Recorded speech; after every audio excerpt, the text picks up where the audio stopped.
The 50-50 interactional model. You know, every year, I don't know about your school, but every year the president, you know, when we start school, comes out and tells us that they have too many complaints.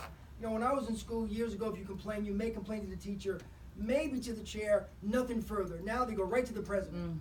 You know, and every year they say, you know, cut down on your complaints, do blah blah blah blah. And one day my dean calls me in, you know, and she says, "Kahn, I want to talk to you." I said, "Okay, what?" She says, "You know, you haven't gotten any complaints." I said, "Well, I give them all an A, that's why." But the reason is because I try to use this 50-50 model, which is based on Sullivan's 4 tenets. We'll get to that. Now, what's the model? Well, if a teacher goes into the chair with the dean and says, you know, that guy, you know, Kahn he's the worst teacher, you know, I can't stand him, calls me and says, "What do you got to say for yourself?" I said, "It's a student. You're going to believe her or you're going to believe me?" You know, the truth is, if I'm going to be real, as my kids say, you know, keeping it real, I have to own some of that problem, some of the conflict. And so when my students have a gripe against me, even though I don't like to hear it, I don't want to, you know, I don't want to see it, I got to take it. And I think part of the problem, at least I found in my school, is that a lot of the more traditionally trained teachers don't have that option. They don't even know what that option is. They don't understand what it means to be part of an interaction. They just think they come up there and talk, and it's always, you know, it's like Pablo Ferrer's banking concept. Put money in, when you're ready, take the money out.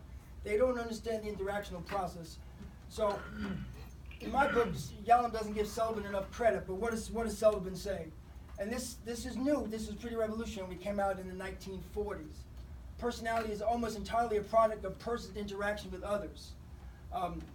Sullivan's famous dictum was, people make people sick and people make people well, implying that, as we all know, our interactions, our experiences shape who we are. And if we have good ones, we'll be better off. If we don't, we're not going to be.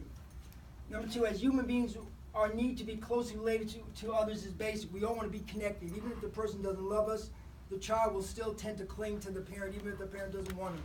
You know, I know, as some of you social workers know, you call it failure to thrive, and that's because when there's not a nurturing environment for the child. As a young child developing, we seek the approval of others and avoid the disapproval. All right, this was Sullivan's basic concept of the personality, of the self-esteem.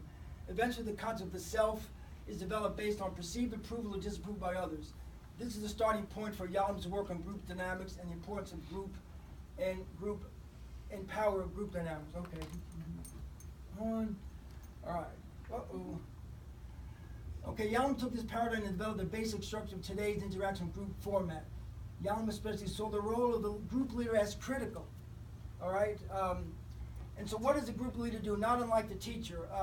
He makes sure that everybody that comes into the classroom, they survive, they feel safe. You know, students don't always show up, but if I don't show up, if I'm late, what do? They panic. Where were you? Because they want you to be there. They want to know you're in the classroom, because that's their space. You build a group culture and establish norms. One of the problems I have with assessments is because I'm kind of an old Rogerian. So when I go into a classroom, I don't say, well, these are the goals, these are our goals. I ask, well, what do you want to learn?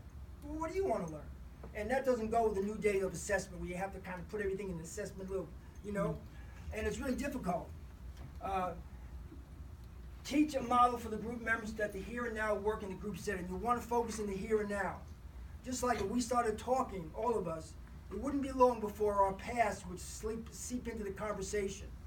Issues about our parents, issues about what happened, issues about everything, about race and sex would all kind of come out there, and then it would get played out. If you understand that, then you're in a much better position. So let me stop. I have a policy I tell my students. If I run my mouth more than 5-10 minutes, you got to stop and stop me, because I'll keep going. Anybody have any questions so far about anything?